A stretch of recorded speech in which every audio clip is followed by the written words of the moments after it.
Paano po paggamit ng SEO or Search Engine Optimization? Gusto mong sumabog ang videos mo sa TikTok gamit ang SEO? Hindi lang hashtags ang sagot. Ito ang sikreto para lumabas ang videos mo sa search result at mas maraming makakita. Step 1. Gamitin ang tamang keywords. Hanapin kung ano ang sinesearch ng mga tao sa TikTok. Subukan mong i-type yung SEO sa search bar ng TikTok. Makikita mo ang top suggestions, gamitin mo yan sa caption, text on screen, at voice over.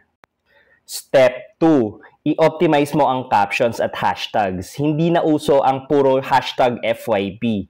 Gamitin mo yung mga relevant hashtags tulad ng hashtag TikTok SEO, hashtag affiliate marketing PH, or hashtag small business tips.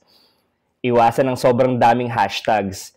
Up to 3 to 5 lang, sapat na yon. Step 3. Sabihin ang keyword sa video mismo. Mas malakas ang TikTok algorithm kapag naririnig ang keyword sa audio mo. For example, kung ang topic mo ay best budget mic, sabihin mo mismo, kung naghahanap ka ng best budget mic, ito ang top pick ko. Subukan mong gamitin ang TikTok SEO tricks na to sa next video mo at promise tataas ang views mo. Comment SEO kung gusto mo pa ng tips.